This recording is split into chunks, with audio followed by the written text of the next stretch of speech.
ভারতে আন্দোলনকারীদের উপরে পুলিশে কিভাবে টর্চার করেছে, যেটা আমরা জুলাইতে দেখেছিলাম, 24শে জুলাইতে বাংলাদেশে, ঠিক সেইভাবে আমরা দেখতে পাচ্ছি। এবং যেই বিচারপতির বক্তব্যই ককরোচ বলার কারণে আবার ককরোচ পার্টি হয়েছে এবং তারাই আন্দোলন করছে, সেই বিচারপতিকে দেখতে বলেছে যে কিভাবে পুলিশে অত্যাচার করছে, উনি বলছে ওনার দেখার সময় নেই।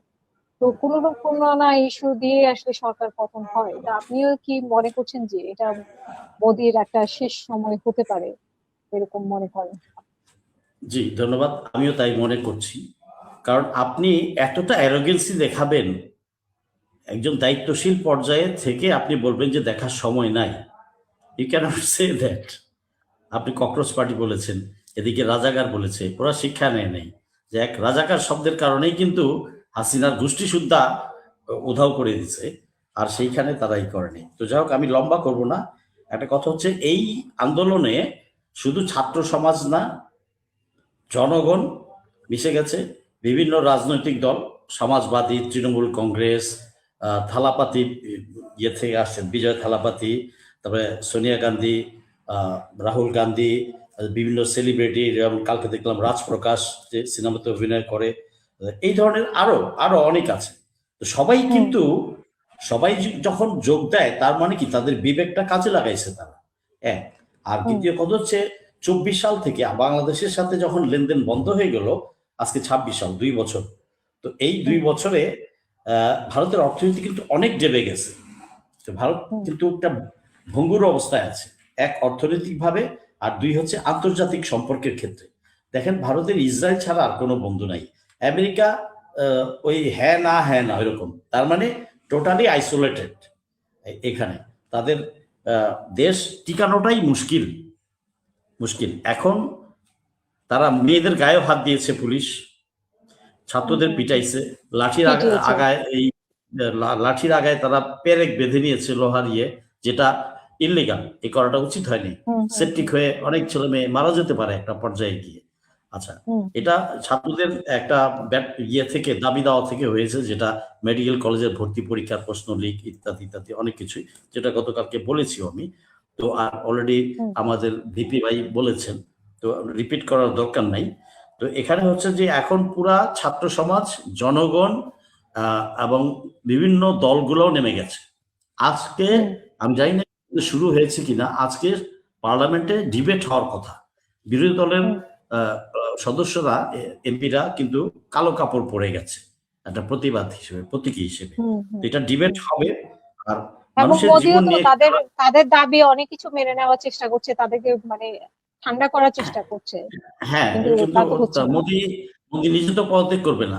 মোদি বলছে যে শিক্ষামন্ত্রীকে পদত্যাগ করাবে। হ্যাঁ, বাট আগুন যেটা জ্বলে গেছে, এটা থামানো আসলে মুশকিল, খুবই মুশকিল। হ্যাঁ, যেখানে সকল ছাত্র জনতা, কৃষক, বিভিন্ন পলিটিক্যাল পার্টিগুলো যেখানে করেছে। কারণ গভর্নমেন্টে কারা আছে? সরকারি দল আর বিরোধী দল। তো বিরোধী দল তো নেমে গেছে, তাহলে আর বাকি রইল কই?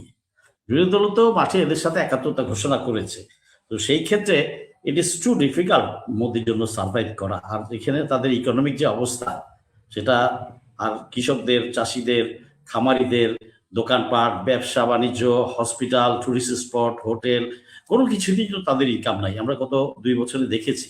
তো এইটা কন্টিনিউ করছে। তো এই ডিজাস্টারটা ট্যাকেল দেওয়া মোদির জন্য খুবই ইয়ে। আর তাছাড়া মুসলমানদের উপর অত্যাচার করেছে, হিন্দু মুসলমান ওখানে মিলেই ছিল অনেক জায়গায়, বাধ্য করেছে তাদেরকে, মুসলমানদেরকে পিটাইতে, মসজিদ ভাঙছে, মসজিদ থেকে ধরে নিয়ে আসছে, নারীদেরকে নির্যাতিত করে, লাঞ্ছিত করেছে।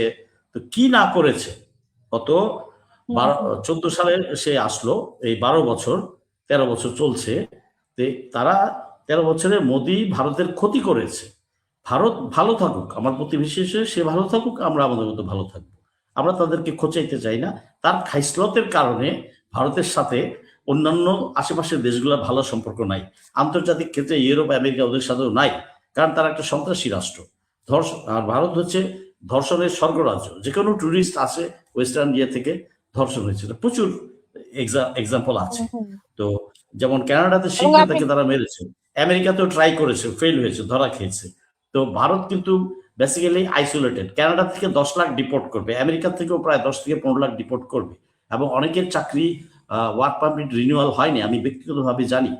সো এটা কিন্তু একটা ভারতের উপর আর্থিক চাপ, অর্থনৈতিক চাপ, they have to fall back. হ্যাঁ, নতুন ছাত্র ভর্তির ক্ষেত্রেও পড়াশোনা যেতে যাওয়ার জন্য কিন্তু সব দেশ কিন্তু তাদেরকে সেইভাবে সায় দিচ্ছে না। আপনি নিশ্চয়ই দেখেছেন সমাজে আজকে আরেকটি নিউজ ইয়ে হয়েছে যে তারাও ইন্টারনেট বন্ধ করে দিয়েছে, আমাদের যেরকম জুলাই মাসে ইন্টারনেট বন্ধ, তারা তো ইন্টারনেট বন্ধ করেছে, ইন্টারনেট বন্ধ, দিল্লিতে ইন্টারনেট বন্ধ করে দিয়েছে। দিল্লিতে করেছে, ইন্টারনেট বন্ধ করেছে। কিন্তু ইন্টারনেট বন্ধ করে থামানো যায় না। পৃথিবীর কোনো শক্তি যখন স্রোত আসে, আপনি কোনো জনস্রোত যখন আসে, কোনো শক্তি প্রয়োগ করে আপনি থামাতে পারবেন না। এই বাস্তবতাটা শাসক গোষ্ঠীর বোঝা উচিত, যে কোনো দেশের, সকল দেশে। এইটা যখন বুঝতে ব্যর্থ হয় তখন কিন্তু, কারণ জনগণের শক্তির সামনে কোনো কিছুই দাঁড়াতে পারবে না। আর এখানে ইয়াং জেনারেশনকে হাত দিয়েছে। ইয়াং জেনারেশনরাই কিন্তু যুগে যুগে পরিবর্তন এনেছে। জেনজি, আমরা এখন বলি জেনজি। হ্যাঁ, এরাই যত আন্দোলন দেখেন, আমাদের দেশেও সকল আন্দোলন কিন্তু এই ছাত্র যুবক এরাই শুরু করেছে, আমরা পরে জয়েন করেছি। এটাই হয়, ওদেরই সময়, ওদেরই শক্তি, ওদেরই মাইন্ডসেট। ওরা তো আমাদের মতো বুড়াদের মতো কলুষিত না, তারা দেশের জন্য ভাবে, সৎভাবে ভাবে। তো তারা অধিকার ফিরে পেতে চায়। আমি ভারতের এই জনগণের সাথে, তাদের আন্দোলনের সাথে আমি একাত্মতা ঘোষণা করছি। কারণ প্রতিটা মানুষের অধিকার সংরক্ষিত হতে হবে। তারা তাদের অধিকার এই আন্দোলনের মাধ্যমে আদায় করে নিবে, এটাই আমি চাই। আর তারা এই আন্দোলনটা আর যদি 24 ঘন্টা, যে প্রায় ম্যাক্সিমাম রাজ্যেই কিন্তু এটা ছড়িয়ে গেছে, কলকাতায়ও গেছে। তো যে 2-1টা রাজ্য বাকি আছে, আমার মনে হয় আগামী 24 ঘন্টার মধ্যেও ছড়িয়ে যাবে। তো মোদির অবস্থা আস্তে আস্তে আরো ভঙ্গুর হবে। আর ওদের ইনস্ট্রুমেন্ট, গভর্নমেন্ট ইনস্ট্রুমেন্ট গুলা গুলি করবে না, কারণ তারা দেখেছে আমাদের এখানে যারা গুলি করেছে তাদেরকে বিচারের আওতায় আনা হয়েছে। সো তারা রাষ্ট্রযন্ত্র গুলা, রাষ্ট্রের প্রতিষ্ঠানগুলা মোদিকে এই মোমেন্টে কতটা সাপোর্ট দিবে, আই হ্যাভ এ ডাউট। পুলিশও কিন্তু দেখেন লাঠি চার্জ করছে বা লাঠির আগায় ইয়ে দিয়ে মারছে, কিন্তু গুলি 1-2 জায়গায় করেছে, বাট সেরকম না। 2-1 আইসিইউতেও আছে, সেটা আমি একটু আধা ঘন্টা আগে দেখলাম। কিন্তু সেই পরিমাণ কেন, তারা দেখতে পেয়েছে যে কি হচ্ছে এবং হাসিনার কি অবস্থা হয়েছে, এবং এখানে যারা তার কুশীলব ছিল হাসিনার, তাদের কি অবস্থা হচ্ছে, আইসিইউতে মামলা হচ্ছে। অতএব ভারত কিন্তু বড় দেশ, এটাকে তাদের গণতান্ত্রিক চর্চা কিছুটা হলেও আছে। তো সেই ক্ষেত্রে তাদের প্রতিষ্ঠানগুলো আমার মনে হয় না মোদির সাপোর্টে দাঁড়াবে বা মোদির কথায় ড্রাস্টিক কোনো অ্যাকশন নিতে মাঠে নামবে ছাত্রদের উপর, মনে হয় না। Chance is very less, 5%। তো সেই ক্ষেত্রে দেয়ার ইজ এ চান্স মোদির সময় শেষ। আর ভারতের ভালোর জন্যই কিন্তু এটা হওয়া উচিত।